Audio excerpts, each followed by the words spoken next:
Okay, here's a recent guitar I just picked up. This video was starting out. I was going to make this like a full clean video, guitar cleaning video. However, I just don't have the patience to record every little screw that you take out that, you know, some people do. I've tried to do that before. It's just not me. But I do want to share just an appreciation of this guitar.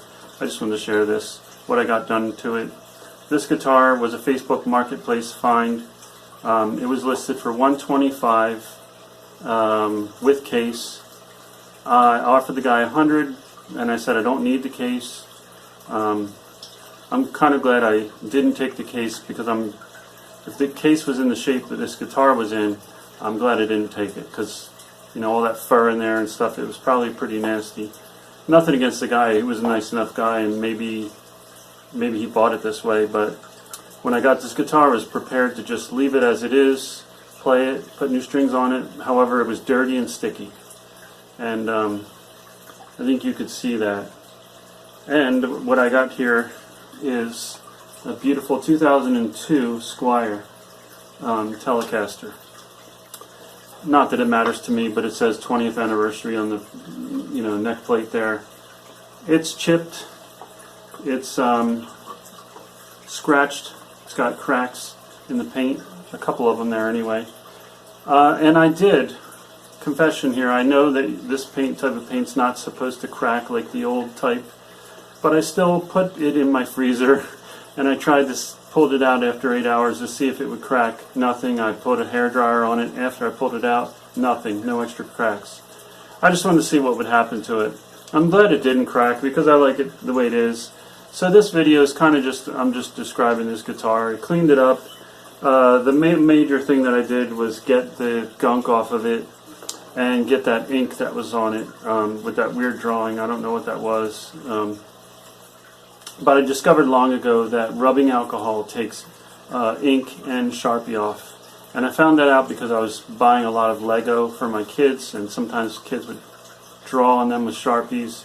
And if you soak them, the Sharpie in the rubbing alcohol, it'll draw it out, and you can clean it up. Maybe not, it might be a little stain left, but it does a pretty good job of that. I cleaned the neck really well. I just tightened everything up.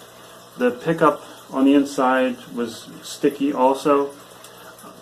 From being a mechanic for over 30 years, after a while I was like, this looks similar, you know, what is this? And I realized that someone must have spilled like coffee or a soda or something, like a cola, because that's what it looked like, exactly like someone's center console that's just like sticky, and you know, it's from years of spilling coffee and all that. But this guitar is finished. It sounds decent enough.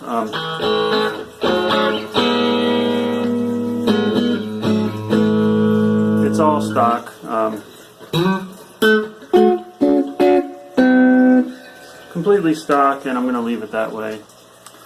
I'm always tempted to change things up, but this thing is good as it's nice as it is, and I wanted to appreciate it for what it was. I filed the edges here. The frets feel nice and good. The guitar itself looks good compared to what it was. I'm not changing the pick guard either. It's got a gouge out of it right here, and a corner, like an ear, is broken off. That's just all part of it, and the way it looks, and I like it. So I hope you enjoyed seeing this, and I hope you appreciate these older Squires.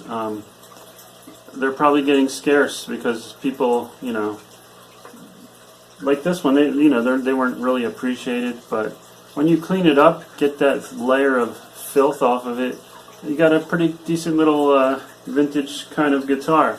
Chips and everything. The chips were probably from long ago because the wood underneath is dark. Unless that's just the way that it was sealed, but the wood is nice and dark. I've had newer guitars that had chips and it's like a light color. But yeah, thanks for checking this out, and we'll be ready for the next one. I'm going to be, a friend just found 2 Les Paul Specials in the garbage, and I'm going to probably clean one up as is and not do that on camera, but I might give a beginner's paint job tutorial on the other one using Rust-Oleum. Alright, thanks for watching. See you next time.